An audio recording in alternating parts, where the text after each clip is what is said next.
It's Chris from retrosession.org. I'm so happy you're here. Today, we're going to talk about forgiveness. So, what is forgiveness? Sometimes it feels like we're giving something. So, I forgave him or I forgave her. Am I giving something to them? Or am I giving something to myself by forgiving? Let's think about it for a minute. It may be a little bit of both. So let's take a situation where someone has done something they're not aware of. That person isn't aware that they've offended me. They aren't aware that they hurt me in some way. If I privately forgive them, I've given something to myself. I've released the hold that incident with that person had on me.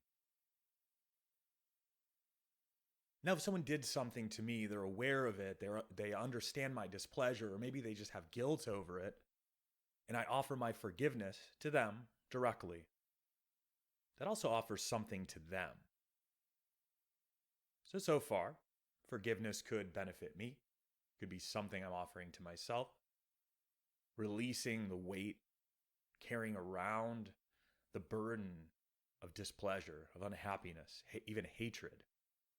I may be offering something to them, relief from their guilt, their shame. What about a situation where the person I'm offering the forgiveness to doesn't believe they've done anything wrong?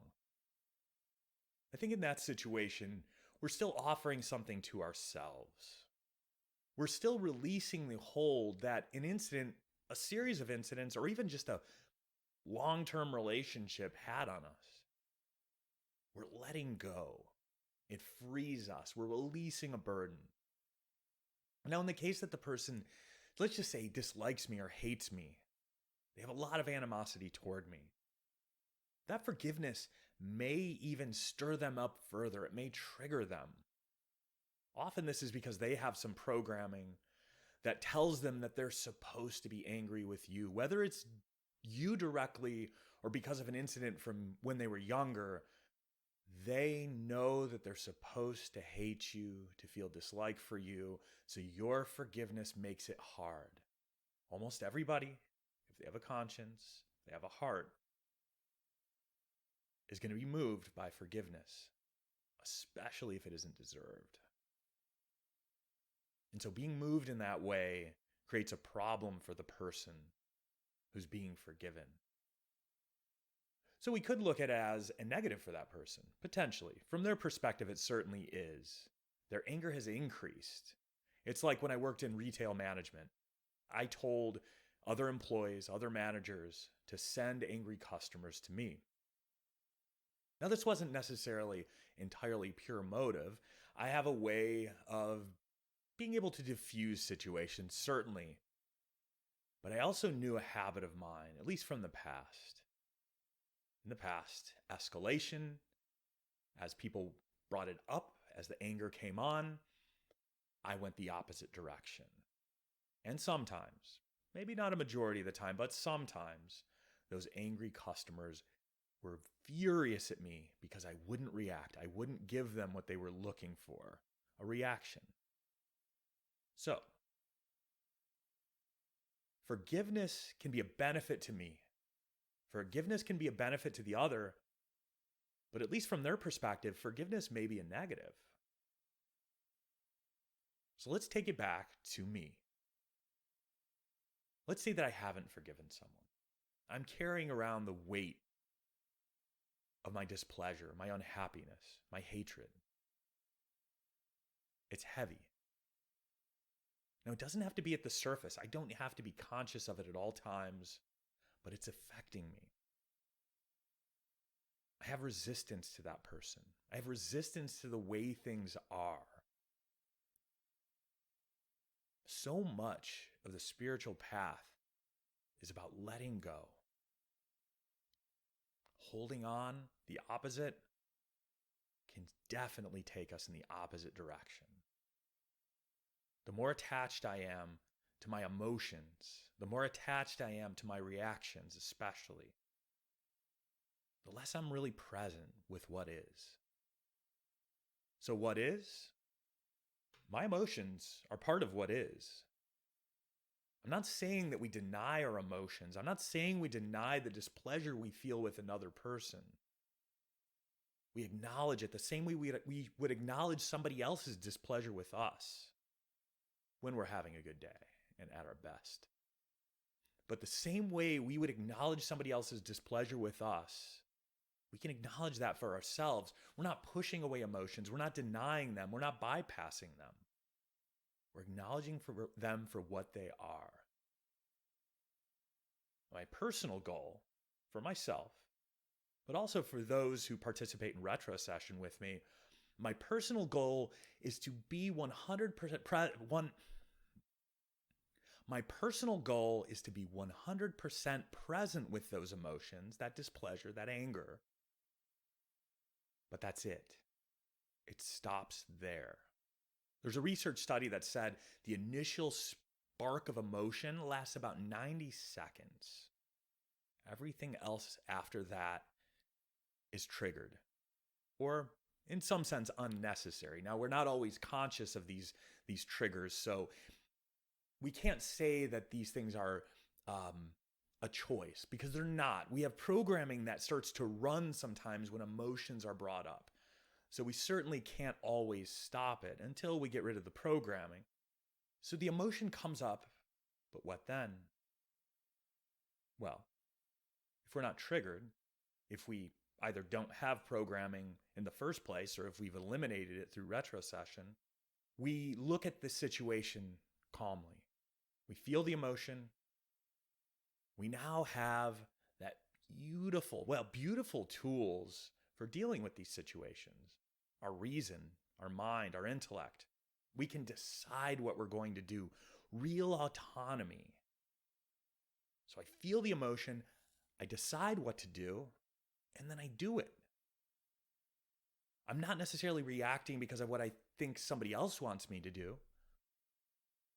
I'm not necessarily doing what society tells me to do, but I listen to my heart. I listen to my mind, my instinct. I've been given those for a reason, and I'm going to use them. But when programming runs, when that emotion comes up, that program starts to run on its own, often, most of the time without my awareness, I might feel like I'm making a choice, but I'm not choosing.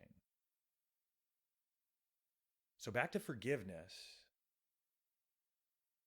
Forgiveness is how we get to that place where we can choose again. And we may offer it for the other person's benefit. This isn't necessarily a selfish endeavor. In fact, that's probably going to work against the forgiveness if we're doing it for selfish motives. But when we forgive, we get back to square one, where we have a choice, where we're no longer triggered. And so this takes me to something else.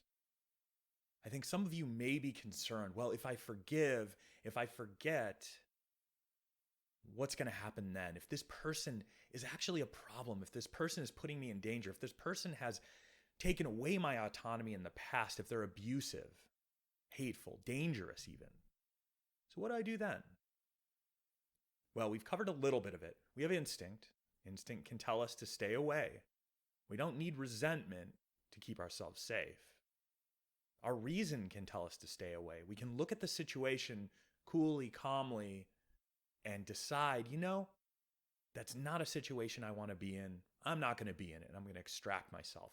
And then we come to the most important tool of them all, boundaries. Boundaries are what make forgiveness not only possible, but productive for us in some situations. Sometimes forgiveness is free. We offer it, no problems, no unintended consequences are going to come from it.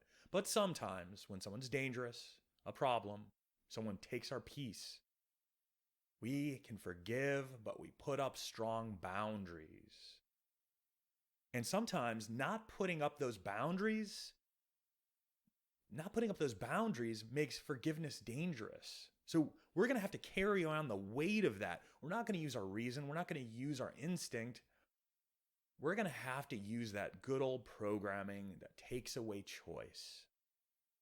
It may keep us safe, but I caution you, it often doesn't keep us safe because programming never runs in isolation. We may be triggered by 5 different past memories simultaneously, and they're all coming from different directions, and we're reacting in irrational, unhelpful ways that cause suffering for us and those around us. So we can choose to maintain our, our hate. We can choose to maintain our displeasure with another person. But I'd venture to say, in most cases, the person that hurts the most is us. So anytime we can release, relax, and set a strong, firm boundary where needed, that's freedom. And that's most of what I'm talking about here on this channel, and most of what I'm going to talk about in the future. Even if I don't use the word, freedom is what this is about. We have a choice. And often we don't know we're not making a choice.